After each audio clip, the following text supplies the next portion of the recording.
নমস্কার, উত্তর পূর্বাঞ্চলের বিশেষ কিছু সংবাদ নিয়ে নর্থ ইস্ট নিউজে আপনাদের স্বাগত জানাই। আমি শুভ্রাংশু দাস। বিস্তারিত সংবাদের আগে এক নজরে দেখে নিয়ে আজকের সংবাদ শিরোনাম। রোগীর মৃত্যুকে কেন্দ্র করে উত্তপ্ত পরিস্থিতি, শিলচর বেসরকারি হাসপাতালে ভাঙচুর। চড়ক পূজা অর্থাৎ শিবের গাজনকে ঘিরে বেড়াকে পরিলক্ষিত হলো উৎসবমুখর পরিবেশ। ছাত্র ভর্তি নিয়ে জাতীয় সড়ক অবরোধ, উত্তাল প্রতিবাদ কালাইন উচ্চতর মাধ্যমিক বিদ্যালয়ে। মৈরাং দিবস যথাযোগ্য মর্যাদায় পালিত শিলচরে, নেতাজির আদর্শে ঐক্যের আহ্বান। এবার সংবাদ বিস্তারিত।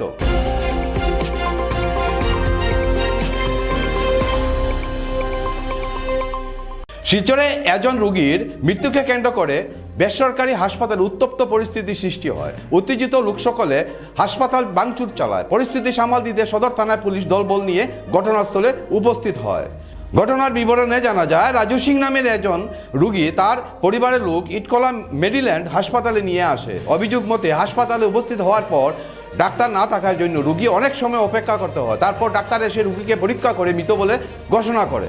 এই ঘটনাকে কেন্দ্র করে রোগীর আত্মীয় স্বজন সকলে উত্তেজিত হয়ে যায় এবং হাসপাতালে ভাঙচুর চালায়। ঘটনার খবর পেয়ে পুলিশ এক বৃহৎ বাহিনী ঘটনাস্থলে উপস্থিত হয়। অতিরিক্ত পুলিশ সুপার ক্রাইমের নেতৃত্বে পুলিশ পরিস্থিতি নিয়ন্ত্রণে আনতে সক্ষম হয়। নর্থ ইস্ট নিউজের বরাকভ্যালি ইনচার্জ সুরজিৎ চক্রবর্তীর প্রতিবেদন। চড়ক পূজা হিন্দু ধর্মাবলম্বীদের একটি অন্যতম লোক উৎসব। প্রতি বছর চৈত্র মাসের শেষ দিনে এই পূজা অনুষ্ঠিত হয়। চড়ক পূজা দেবাদিদেবের শিবের গাজন উৎসব নামেও পরিচিত। চড়ক পূজা শুরু হওয়ার প্রায় মাসখানেক আগে থেকে বিভিন্ন সন্ন্যাসীরা কঠোর ব্রত ও সংযম পালন করেন। পূজা উদযাপনকে মাথায় রেখে বিভিন্ন আয়োজকরা শিব পার্বতী ও কালী সেজে পাড়ায় পাড়ায় নৃত্য পরিবেশন করার পাশাপাশি বিভিন্ন ধর্মীয় অনুষ্ঠানের মাধ্যমে চাল ডাল ফলমূল ও অর্থ তুলে পূজার খরচ জোগাড় করেন।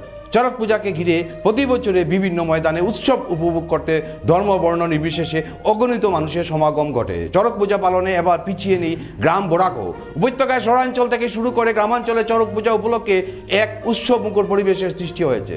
শিলচরে ইন্ডিয়া ক্লাব ময়দানে, কালীবাড়ি চর, তারাপুর মালিনী বিল, জানিগঞ্জ, শ্রীকোনা, রামনগর, শিলচর শ্মশানঘাট, সুভাষনগর ময়দান সহ বিভিন্ন এলাকায় আয়োজিত চড়ক পূজা উপভোগ করতে ভিড় জমিয়েছেন দূর দূরান্ত থেকে আসা অসংখ্য মানুষ।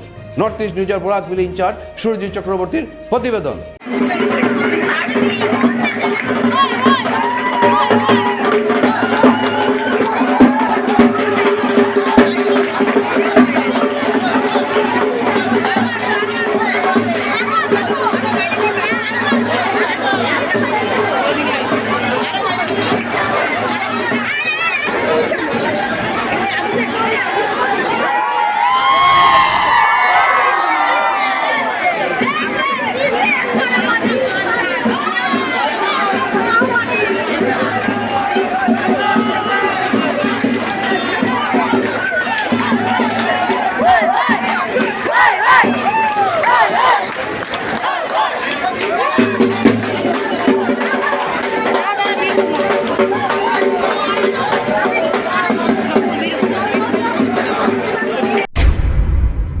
কাছাড় জেলায় কালাইন এলাকার ছাত্রভর্তি সমস্যাকে কেন্দ্র করে উত্তাল পরিস্থিতি সৃষ্টি হয়েছে। কালাইন উচ্চতর মাধ্যমিক বিদ্যালয়ে নবম ও ষষ্ঠ শ্রেণীতে সীমিত আসন বরাদ্দের জুড়ে বিক্ষোভ ফেটে পড়েন ছাত্রছাত্রী ও তাদের অভিভাবকরা।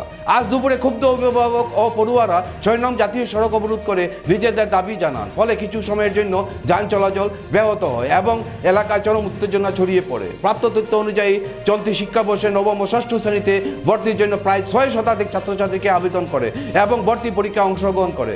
কিন্তু বিদ্যালয় কর্তৃপক্ষ বাছাই করে মাত্র 25 জনকে নবম শ্রেণীতে এবং 50 জনকে ষষ্ঠ শ্রেণীতে ভর্তি নেওয়ার সিদ্ধান্ত নেয়। এতে অধিকাংশ আবেদনকারী বাদ পড়ে যাওয়ায় চরম সমস্যায় পড়েন ছাত্রছাত্রী ও তাদের পরিবার।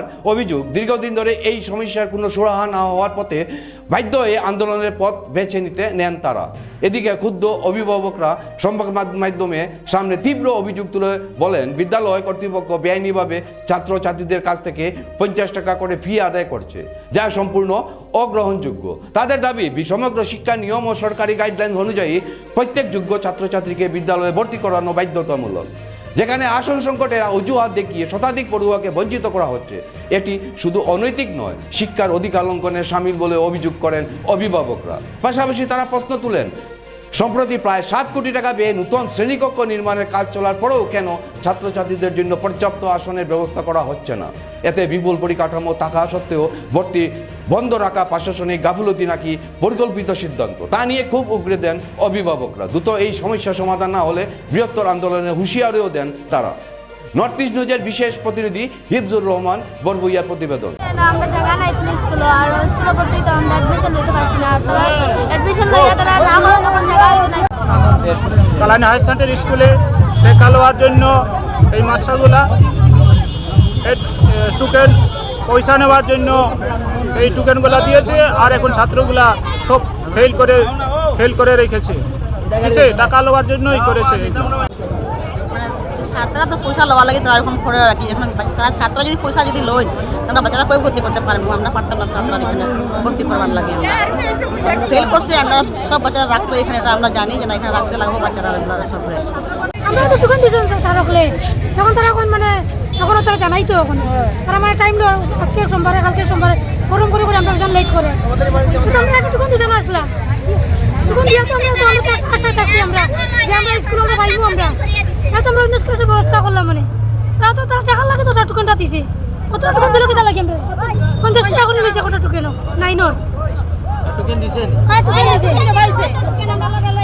তো তারা আমরা একটা মিটিং করে তো জানাই তো আমরা কত আসি যে আমরা বাচ্চা বলতাম না এবার এত অন্য স্কুলের নাম কি দা? স্কুলের নাম কি দা?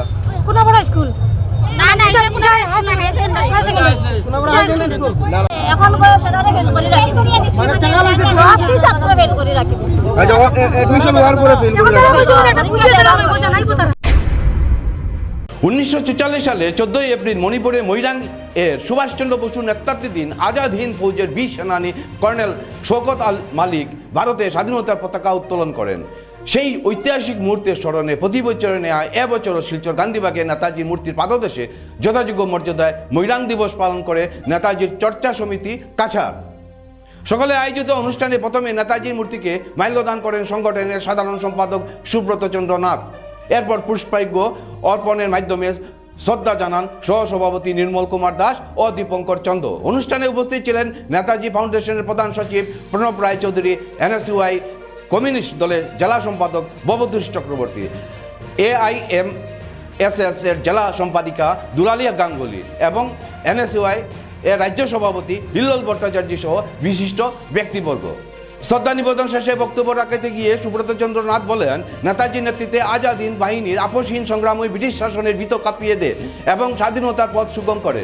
তিনি উল্লেখ করেন, 14 এপ্রিল মৈরাং পতাকা উত্তোলনের ঘটনা ভারতের স্বাধীনতা সংগ্রামে এক গৌরবময় অধ্যায়, যা আজও যথাযথ গুরুত্ব পায় না।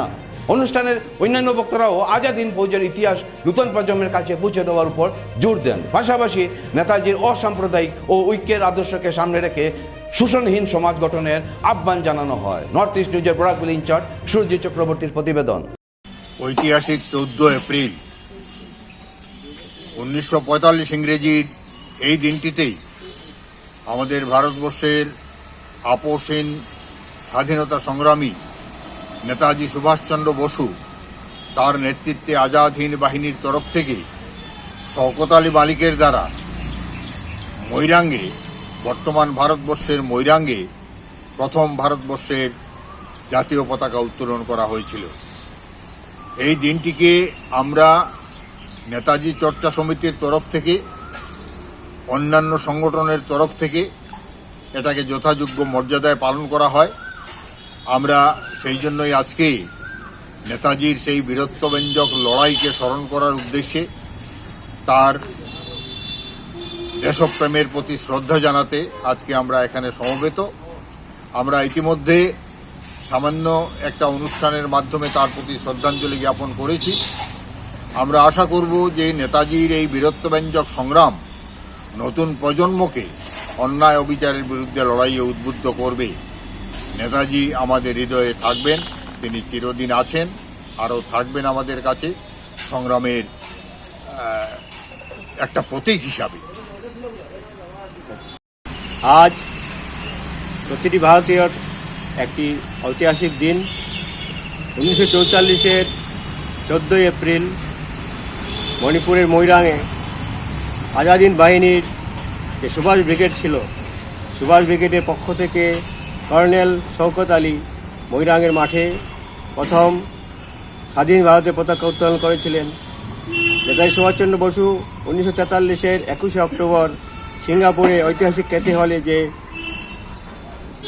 আজাদিন অস্থায়ী সরকার গঠন করেছিলেন, সেই সরকারের পক্ষ থেকেই ব্রিটিশের বিরুদ্ধে যুদ্ধ ঘোষণা করা হয়েছিল এবং যার ফলশ্রুতিতে আজাদিন বাহিনী মণিপুর পর্যন্ত এগিয়ে এসেছিলেন এবং ঐতিহাসিক এই দিনটিতে তারা পতাকা উত্তোলন করেছিল। আমরা বিভিন্ন সংগঠনের পক্ষ থেকে আজকের এই দিনটি যথাযোগ্য মর্যাদার সঙ্গে পালন করছি। প্রতি বছরই আমরা করে থাকি। আয়োজন যদিও সামান্য, তবু আমাদের হৃদয়ে স্পর্শ থাকে। এতে আমি নেতাজির চরণে শতকোটি প্রণাম জানাচ্ছি। ভারত মাতা কি জয়, জয় হিন্দ। আপনি কি আপনার ঘর কিংবা প্রতিষ্ঠানকে সুন্দর করে গড়ে তুলতে চাইছেন আর সাথে চাইছেন ভালো ও সুলভ মূল্যে প্রয়োজনীয় সামগ্রী ক্রয় করতে? তাহলে দ্বিতীয়বার না ভেবে আজই চলে আসুন শিলচরের দাস কলোনিতে অবস্থিত ঋতুরাজ ট্রেডিং কোম্পানি অথবা সোনাই রোডের খালেদ ভবনের বিপরীতে বাইক সেন্টারের পাশে সমীক্ষা ট্রেডিং কোম্পানি। এই উভয় স্থানে tiles, sanitary items, chimney, water purifier, CPVC, uPVC, PVC items, ডোর উডেন, সিনটেক্স সহ অনেক বিখ্যাত ব্র্যান্ডের সামগ্রী সুলভ মূল্যে পাওয়া যায়। আপনারা আসুন, যাচাই করুন ও ঘরকে সুন্দর করে গড়ে তুলুন। বিশদ বিবরণের জন্য যোগাযোগ করুন 9401432969 ও 6377990269 নম্বরে। ধন্যবাদ। শিলচর ফুড গ্রেনস মার্চেন্ট অ্যাসোসিয়েশনের ডাকে সাড়া দিয়ে মঙ্গলবার রাজ্যসভা সাংসদ কোনাদ প্রকাশিত শালচাপড়া ও ভাঙ্গা রেলওয়ের ইয়ার্ডে সরজমিনি পরিদর্শন করেন। 2024-25 অর্থ বছরে বরাদ্দ 21 কোটি টাকা সহ লেবার শেড, টয়লেট নির্মাণ সহ পরিকাঠামোগত কাজগুলো খতিয়ে দেখে রেলওয়ে বিভাগের অভিযোগ ও কর্মকর্তাদের সঙ্গে আলোচনা করেন। অ্যাসোসিয়েশনের সদস্য ট্রাক মালিক সমিতির প্রতিনিধিদের অভিযোগ শুনে সাংসদ উত্তর পূর্ব রেলওয়ের জেনারেল ম্যানেজারের সঙ্গে ফোনে কথা বলেন। অতি সত্বর কাজ সম্পন্ন করার নির্দেশ দিয়ে উভয় ইয়ার্ডের কর্মকর্তাদের আগামী 6 মাসের মধ্যে কাজ শেষ করতে কড়া হুঁশিয়ারি জানান। তিনি জানান আগামী দিনে কেন্দ্রীয় রেলমন্ত্রীর সঙ্গে বিষয়টি আলোচনা করবেন। অ্যাসোসিয়েশনের সভাপতি প্রণব পাল চৌধুরী ও প্রাক্তন সভাপতি অসিত দত্ত সাংবাদিকদের বলেন, গত 2024 অর্থ বছর পর্যাপ্ত অর্থ বরাদ্দ সত্ত্বেও কাজ না হওয়ার জন্য রেলওয়ে বিভাগের অভিযন্তা কর্মকর্তাদের দায় চাপান। কয়েক মাসের মধ্যে কাজ সম্পন্ন না হলে অন্য পদক্ষেপ নেবেন বলে হুঁশিয়ারি দেন। এদিন উপস্থিত ছিলেন সাধারণ সম্পাদক পঙ্কজ জৈন, সহসভাপতি পবন জৈন, উপসভাপতি প্রকাশ রাঠি সহ অন্যান্য সদস্যরা। নর্থ ইস্ট নিউজের প্রতিনিধি হিফজুর রহমান বড়বুইয়ার প্রতিবেদন। ভাঙ্গা না, আমি শালচাপড়াতেও রেলওয়ে ইয়ার্ড যেটা আছে, যেখান থেকে রেলওয়ের ডিপার্টমেন্টের মাধ্যমে এখানে র্যাক আসে এবং র্যাকের মাধ্যমে বাইরে থেকে জিনিসপত্র আসে, যে জিনিসপত্র এখানে লোডিং আনলোডিং হয় এবং তারপরে সেটা শুধু বরাক উপত্যকা নয়, আরও আমাদের পার্শ্ববর্তী রাজ্যগুলোতে সেটা সাপ্লাই হয়, সেখানে যাতে জনগণের সুবিধার জন্য। মূলত ফুড গ্রেন মার্চেন্ট অ্যাসোসিয়েশন তাদের পক্ষ থেকে আমাকে বলা হয়েছিল যে এরকম আমরা যে ইয়ার্ডের দুটো ইয়ার্ড আছে এখানে শালচাপড়া এবং ভাঙ্গা, সেখানে কাজ করার জন্যে যে ইনফ্রাস্ট্রাকচার থাকা দরকার সেরকম আমরা পাচ্ছি না, যার জন্য আমাদের লোডিং আনলোডিংতে করতে আমাদেরকে অসুবিধা হচ্ছে। তো আমি ওদেরকে বলেছিলাম যে ঠিক আছে, আমি ফিজিক্যালি একবার যাব এবং আমি ইতিমধ্যে দুটো ইয়ার্ডে আমি ফিজিক্যালি পরিদর্শন করেছি এবং সেখানে আমার রেলওয়ে ডিপার্টমেন্টের যারা আধিকারিকরা তারাও ছিলেন এবং তাদের সাথে কথা বলে এবং যেটা ফিজিক্যালি তারা যেটা দেখিয়েছেন যে ইতিমধ্যে শালচাপড়া ইয়ার্ডে কাজ স্টার্ট হয়ে গেছে এবং ওটা উইদিন 3 মান্থস ওনারা বলছেন যে ওটা কমপ্লিট হয়ে যাবে। এখানে মেইনলি হচ্ছে যে ট্রান্সপোর্টেশনের জন্য যে রাস্তার দরকার, সেই রাস্তাটা যাতে সঠিক থাকে, এখানে একটা লেবার শেড থাকা এবং সেখানে টয়লেটের ব্যবস্থা রাখা, এরকম যেগুলা বেসিক ইনফ্রাস্ট্রাকচার যেগুলো দরকার হয় সেটার জন্য ইতিমধ্যে গভর্নমেন্ট থেকে, ডিপার্টমেন্ট থেকে এটা অর্থ বরাদ্দ করা হয়েছে। শালচাপড়াতে কাজ শুরু হয়েছে, এখানে ভাঙ্গাতে ইতিমধ্যে সেটা স্যাংশন হয়েছে। স্যাংশন হওয়ার পর আগামী 2-3 দিনের মধ্যে এখানে ভাঙ্গার এইটা যে রিনোভেশনের কাজ সেটাও শুরু হবে এবং আমি এনএফ রেলওয়ে জেনারেল ম্যানেজারের সাথে আমি কথা বলেছি, তাকেও আমি বলেছি যে এই ব্যাপারে ওনারও যাতে একটু দৃষ্টি থাকে, অন্ততপক্ষে যারা এখানে একটা এই কাজটা করছেন যে আমাদের কাছে বিভিন্ন সামগ্রী পৌঁছে দেওয়ার যে একটা গুরু দায়িত্ব নিয়ে যারা কাজ করছেন, তারা কাজ করতে যাতে তাদের কোনো অসুবিধা না হয়, সেই ফ্যাসিলিটি যেটা দেওয়ার ডিপার্টমেন্টের তরফ থেকে সেটা যাতে দেওয়া হয়। এবং আমাকে জেনারেল ম্যানেজার উনি আমাকে আশ্বস্ত করেছেন যে আগামী 6 মাসের ভেতরে এই যে সমস্যা যেটা ইয়ার্ড সম্পর্কিত ট্রান্সপোর্টেশন থেকে শুরু করে লোডিং আনলোডিং থেকে শুরু করে যেসব সমস্যা রয়েছে সেগুলো আগামী 6 মাসের ভেতরে সেটা ঠিক হবে এবং পরবর্তীতে তারা এখান থেকে যাতে ভালোভাবে তাদের যে কাজ যেটা করছেন সেই কাজটা তারা সুন্দরভাবে তারা করতে পারবে। প্রথমেই আমি আমাদের সংসদ যিনি কনাথ প্রকাশিত ওনাকে আমাদের সংস্থার পক্ষ থেকে আন্তরিক ধন্যবাদ জানাই যে গতকালকে ওনাকে আমরা বলেছিলাম, বলার সঙ্গে সঙ্গে উনি রাজি হয়ে গেছেন, বলেছেন চলো যাবো, আমি নিজে সরজমিনে দেখে আসবো। আমাদের এই দাবি ছিল দীর্ঘদিনের, আজকে প্রায় 2020 থেকে আমরা কন্টিনিউ লাগাতার রেলওয়ে মিনিস্টার থেকে ধরে জিএম থেকে ধরে রেলওয়ের বিভিন্ন ডিপার্টমেন্ট থেকে ধরে সবাইকে চিঠি দিয়েছি। তারপরেও দীর্ঘদিন পরে আজকে শালচাপড়া এবং ভাঙ্গার যে কাজ হচ্ছে তার জন্য আমরা রেলওয়ে কর্তৃপক্ষকে ধন্যবাদ জানাই এবং আমাদের পোর্টগেজ মার্চেন্ট অ্যাসোসিয়েশন এবং করিমগঞ্জ মার্চেন্ট অ্যাসোসিয়েশনের তরফ থেকে আমরা রেলওয়ে ডিপার্টমেন্টকে ধন্যবাদ জানাই। আর আমরা চাইবো যে এখানকার যারা লোকাল লোক আছে ওরা তদারকি করুক, যাতে ভাঙ্গার আশেপাশে যারা এখানে এই ইয়ার্ডের সঙ্গে জড়িত আছে তারা তদারকি রাখুক, যে যাতে করে কাজটা ভালো হয় এবং নিম্নমানের না হয়। মঙ্গলবার সকালে কৈবর্ত ডেভেলপমেন্ট ফাউন্ডেশনের উদ্যোগে কলেজ রোডের কার্যালয়ে ডাক্তার বি.আর. আম্বেদকরের 135তম জন্মদিবস পালিত হয়। সভাপতি সজল কান্তি দাস, সাংগঠনিক সম্পাদক অজিত দাস, মানবাধিকার সহায়তা সংঘের প্রভারী সুকান্ত চক্রবর্তী সহ সভাপতি পিকলু দাস প্রমুখ আম্বেদকরের প্রতিকৃতিতে পুষ্পার্ঘ্য অর্পণ করে শ্রদ্ধা জানান। সভাপতি সজল কান্তি দাস বলেন, ডাক্তার ভীমরাও আম্বেদকর ভারতের প্রভাবশালী ব্যক্তিত্ব, আইনজ্ঞ, অর্থবিদ ও সমাজ সংস্কারক। দলিত পরিবারে জন্ম নিয়েও বর্ণবৈষম্যের মুখোমুখি হয়েও তিনি সংবিধানে স্থাপিত হয়ে ওঠেন, যা সমাজের শ্রেণীবিন্যাসের বিপ্লবী চ্যালেঞ্জ। তার নেতৃত্বে বিশেষ দীর্ঘতম লিখিত সংবিধান তৈরি হয়, মৌলিক অধিকার নিশ্চিন্ত হয়। প্রথম আইনমন্ত্রী, কলম্বিয়া ও এলএসআই থেকে ডক্টরেট সহ অগ্রণী অর্থনীতিবিদ ও প্রান্তিক সম্প্রদায়ের উকিল ছিলেন তিনি। নর্থ ইস্ট নিউজের প্রতিনিধি অমল ঋষির প্রতিবেদন। ভারতবর্ষের সংবিধান প্রণেতা ডক্টর বি.আর. আম্বেদকরের শুভ জন্মদিন উপলক্ষে সবাইকে জানাই কৈবর্ত ডেভেলপমেন্ট ফাউন্ডেশনের পক্ষ হইতে সাদর অভিনন্দন। আমরা দীর্ঘদিন থেকে কৈবর্ত ডেভেলপমেন্ট ফাউন্ডেশনের অধীনে বিভিন্ন সামাজিক কাজে অংশগ্রহণ করছি। আজকের দিনটি অত্যন্ত গুরুত্বপূর্ণ দিন। আজকের দিনে ভারতবর্ষের মহর্ষি ডক্টর বি.আর. আম্বেদকর জন্মগ্রহণ করেছিলেন এবং ওনার হাত ধরে ভারতবর্ষের সংবিধান রচনা করেন উনি। এই রচনায় এমনভাবে উনি লিখে গেছেন, প্রতিটা জাতি, প্রতিটা সম্প্রদায়, প্রতিটা মানুষের সুযোগ সুবিধায় দিয়ে গেছেন ডক্টর বি.আর. আম্বেদকর সংবিধানের মাধ্যমে। আজকের দিনে বাবা সাহেবকে আমরা স্মরণ করার একটাই কারণ, পূজা উৎসব সব কিছু আমরা যেভাবে আনন্দ উপভোগ করি, তার থেকে বড় আনন্দ আমরা যারা পিছপড়া সম্প্রদায়ের মানুষ, আমরা সবার সঙ্গে বসতে পারি, দাঁড়াতে পারি, কথা বলতে পারি, আমরা পড়াশোনা করতে পারি, একই সঙ্গে বসতে পারি। ভারতবর্ষের একদিনের চিত্র সেটা ছিল না, এটা সংগ্রামের মাধ্যমে ডক্টর ভীমরাও আম্বেদকর বাবা সাহেবজি আমাদের জন্য সেই অধিকার দিয়ে গেছেন সংবিধানের মাধ্যমে।